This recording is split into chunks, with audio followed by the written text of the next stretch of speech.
And we're back, part two. Yes, getting back with the whole Liam Neeson circumstance. Paperboy feels very uncomfortable by the new crowd of that Lorraine has introduced him to, so he excuses himself to the bar. And again, I mentioned about the cancel culture, and they talk briefly. It seems all like super chummy, but then we realize that although Liam did ask Paperboy, like, well, how did you get in here? Because I mean, was there some kind of offense? People come for you. The woke culture came for you, and he was like, no, I'm just following a local. And then to only for him to pick up his drink and notices that the napkin says cancel culture, and it's like, so you had to have some kind of discrepancy for you to be in this club. And here's Liam Neeson drinking down his woes and explaining what had happened and the misunderstanding. But nonetheless, it seems like they're all cool. And Paperboy was like, well, not for nothing. I still mess with you because, I love Taken. I love the movie Taken. Which, not for nothing, but that is the overall consensus sometimes for people, that they can excuse bad behavior because they are enamored with the person for their body of work. Just how it tells you how pop culture works, how celebrity works. Sometimes people can just look the other way just based on the fact that they're enthralled with that person's work and not because of what they said or did actually.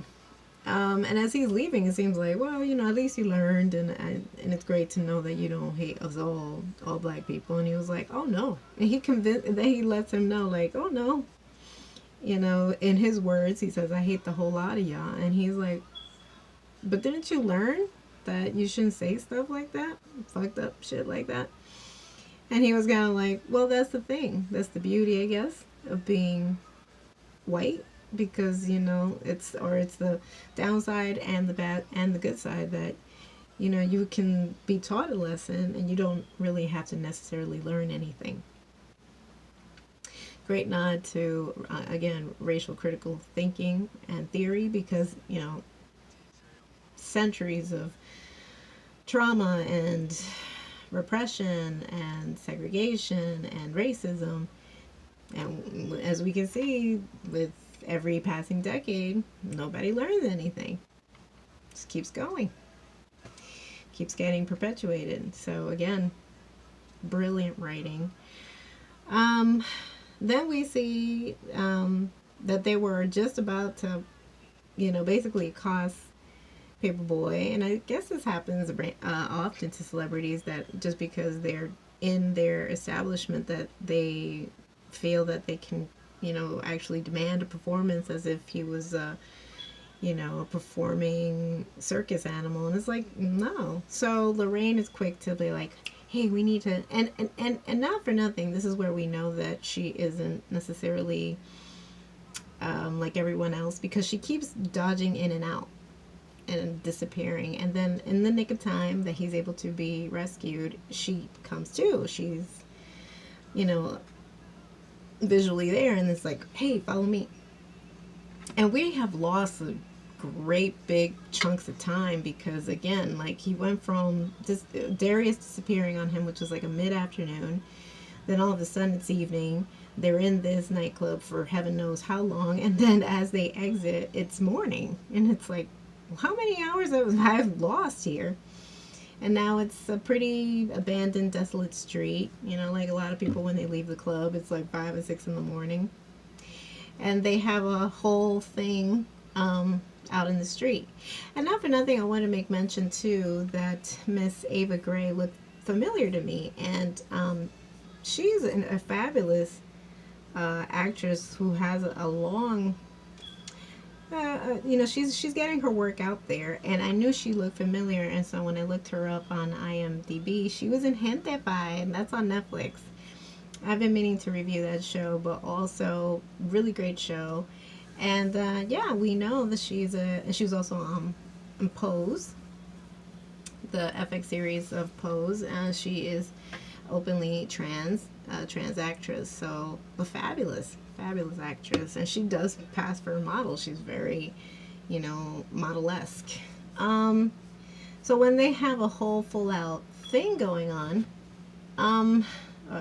argument in the middle of the street, we see that she's like, hey, I just saved you. And he's like, save me from what? You've been berating me the entire time, making me feel really dumb and stupid. Why would I trust you? Who are you? And then she's like, I'm your angel. Again, these are hints to let you know.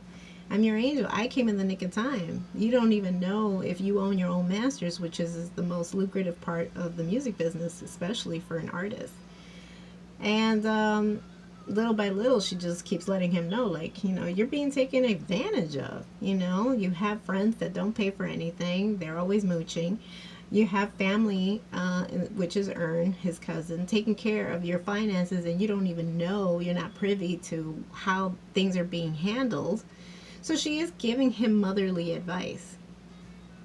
And then, before you know it, I guess when he comes to, like, actually settle in his head what has been happening, all of a sudden she's like, now you don't feel anything. You don't feel your legs, you don't feel your arms, and you can see that now the drug has taken full effect. And it had been in the span of the entire day, probably a day and a half, who knows how long he had been under the spell. And we saw somebody who looked like Paperboy at the very beginning of this episode that was kind of hovered over in this weird goofy hat and in a shawl, and couldn't speak. It sounded like they were near barking, and Darius made mention to Paperboy Al, like, don't be that guy. And now he was that guy, which again, I don't know if that has something to do with, like, some sense of time or traveling through time. Again, when you're under those influences of hallucinogenics and heavy drugs, which, again, correct me if I'm wrong, isn't certain drugs legal, or most drugs legal in Denmark? I don't know the whole history or how their legal system works. If anybody knows and watches this, please let me know. I'm always open to learning, but I was under the impression of, like, prostitution is legal there. And not for nothing, I also want to make mention too that it's amazing, and I don't know if they made a point to make that a point as they were writing and directing this episode. So the red light district, which is known for prostitution, I believe they've let patrons know, please don't take pictures, these are people's identities and it's not made to be put online. But one of the women in the window, who, again, they put themselves on the window as kind of like putting what they do, their services, in the window, one took out her camera phone and noticed him and took a picture of him. So again, just tells you how sometimes celebrity, you have to almost forfeit your own private life, which sucks, being in the public eye like that, so he keels over, and then the next scene we see that he comes to, but he had passed out in the middle of the street. And if it hadn't been for Ern found him, passed out, rescued him in time, the nick of time. He's back at the hotel under covers, and Al wakes up and he's like, did you change my clothes? And he was like, yeah, and it was pretty hard. But I had to because you threw up all over yourself. We have no clue where Darius is. And Ern looks a little unnerved, which, again, I hope they explain this in the last episode, because we don't know why he kept kind of like looking conspicuously to the door. I don't know why. And then we hear Paperboy say, and where's Lorraine? And he was like, your mom? And this is the connection. Again, I feel like this is a package deal in terms of writing. And if you've seen season 2, episode 8, and then you see season 3, episode 8 is like our figure 8. They both kind of coincide together. So very interesting how they went about that. Now, but he is left with the questions that were brought up in his perhaps trip, so to speak, when he was talking to his mom about owning his masters. So he does make that a point to ask Ern, like, who owns my masters? When you were doing my deals with the record company, who owns them? And there's a hesitation there that, again, I don't know if it will be later addressed, but Ern seemed almost like hesitant. He was like, you do. But do we really believe? We don't know. We will see. And so he just leaves Paperboy to get well. And he's like, let me know if you need anything. And then Ern bounces and we fade to black. Now, we still don't know where Van is. What happened to Darius on his trip? Curious to know.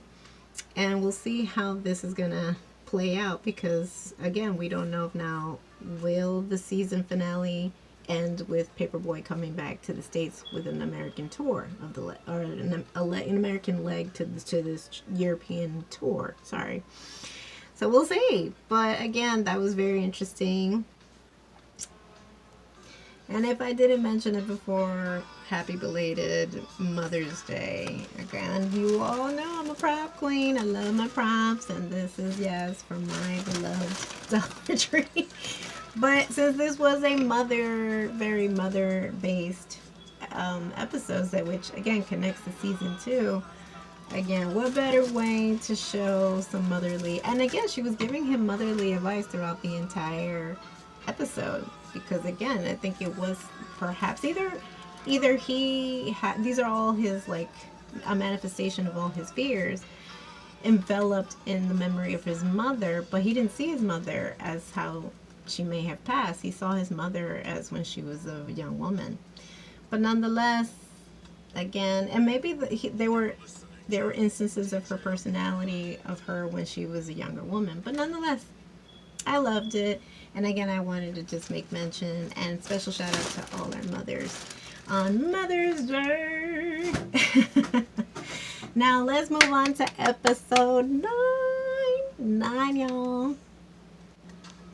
And now we are back to the soundtrack of episode 9, and it is titled Rich Wigga, Poor Wigga. And, we play into, which, not for nothing, I think us as spectators, we have to deduce that these very society-driven, society-influenced episodes are perhaps in also Ern's subconscious and perhaps could be dreams. I mean, these are not...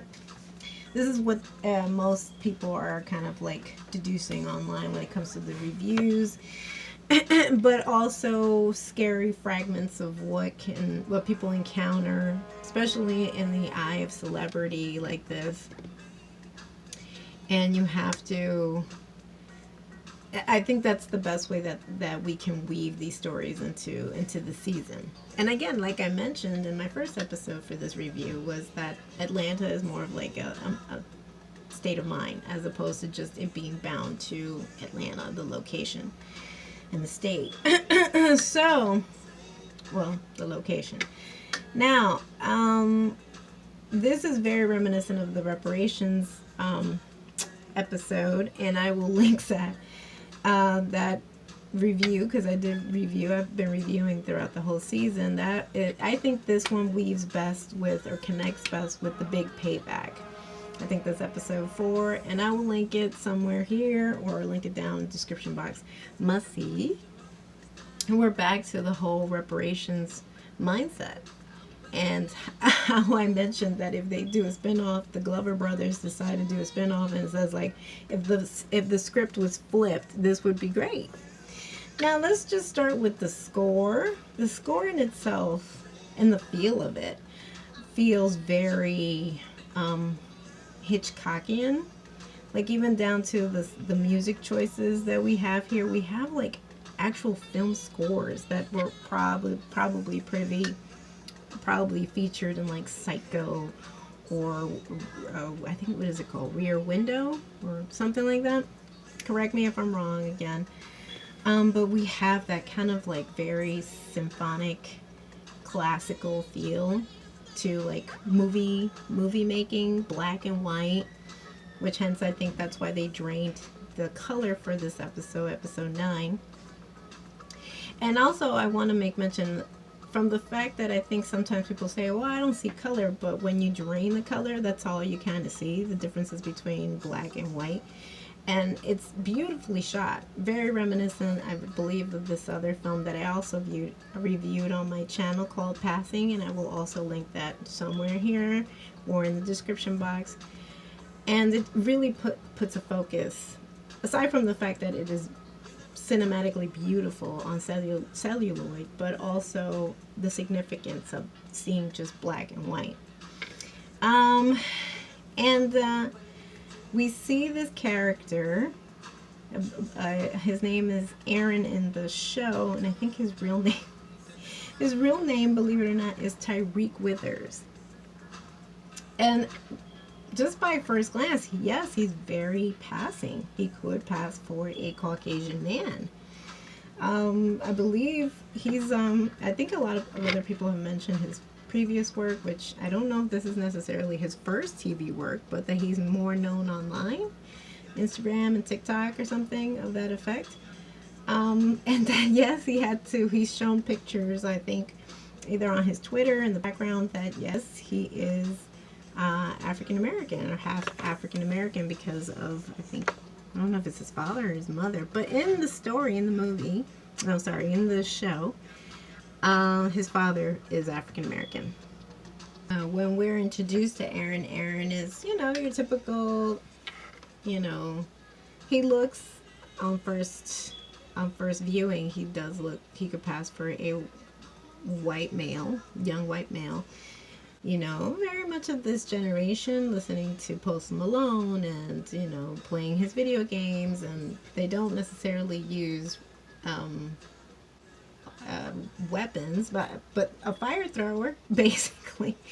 And then you can hear him talking through like the, those headphones or whatnot. And again, I'm not one of those people. I'm not one of those video games people, so I won't know the terminology. But you can see that there's an online communication through the headpiece, and they're shit-talking each other, saying all types of offensive things because of, I think Aaron is winning. And he looks like, he's probably letting off some steam playing these games, and then he gets a text from what we assume is his girlfriend, letting him know that she got into her preferred school. He's a senior in high school. You can see he's an overachiever. He has a bunch of medals and participated in a number of things, but doesn't necessarily have the funds to go to his preferred college.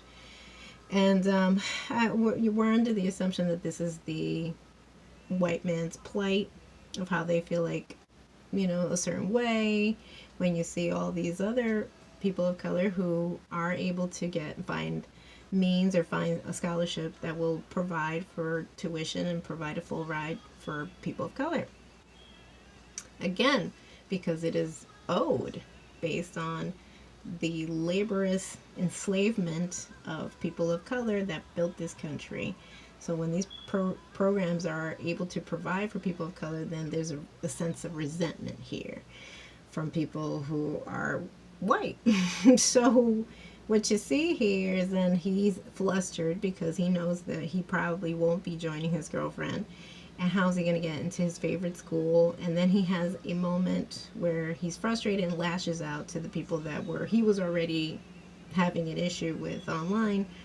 And now he took it to a racist level where, again, because we are to assume that he has a number of complexes, and that if he could 100% pass for white, he would.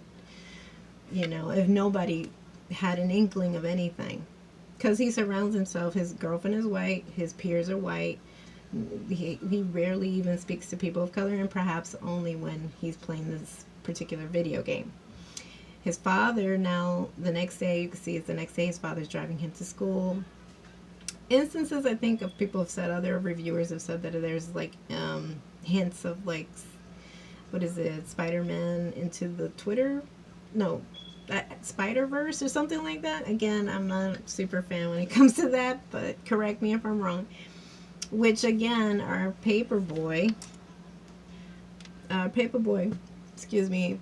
played by Brian Tyrese Henry. He voiced the father in that particular movie, which I think was cartoon, and then there was like a 3D version of it. But anyway, again, but I think there's a connection there between Marvel, Spider-Man, and Atlanta. But yeah, we see similar instances, especially when we see that his father's dropping his son off. There's a stern conversation where the father is just letting him know, I don't have those means. You better save for college, and especially the college you want, because I'm not going to do that. I'm not going to do this. You know, his father's a blue collar man. I think he's a taxi driver. They're actually hearing something, an atrocity that, again, yet another black male is gunned down at the hands of the police. And he is stressing to him what it's like to be black in this country. And his son, because he has the privilege of passing for white, doesn't necessarily can understand. And he's like, well, don't most cops say stop, or, you know, I don't know. Yeah, that they say stop before they pounce on their supposed suspect. And then we'll see how those words will later haunt him in the end, by the end of the episode. Now he drops him off. He says, "I love you," very reminiscent of the Spider-Man movie. He goes in. He sees that all his peers are getting into that particular college, and he's trying to convince his girlfriend that he will be attending. They will be together. They will have, they'll continue their relationship because they'll be on the same campus. And then they get, everybody who's a senior is asked to go into the auditorium, that the principal has something to say. Now here we see the introduction of our major character of this particular episode, who is played. We get a cameo of Kevin Samuels, who plays the character of Robert S. Lee.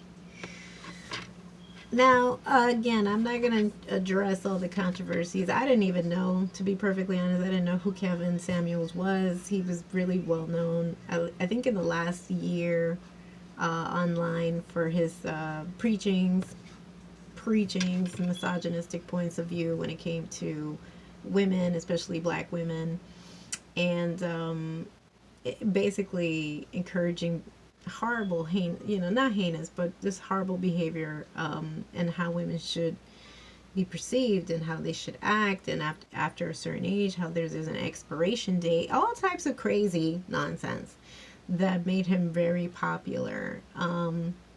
Obviously, because the Glover brothers came across this video, and I don't think they were for or they didn't weigh in terms of they. I mean, for heaven's sake, they featured a number of people who would be considered reprehensible in this season. So, but I think it's always best to not skirt around it, and this is why I love this show, because it is unapologetic in the choices that they make. So, moving forward, we see Kevin Samuels play this particular lead character, which is very reminiscent. Not for nothing, I'm not familiar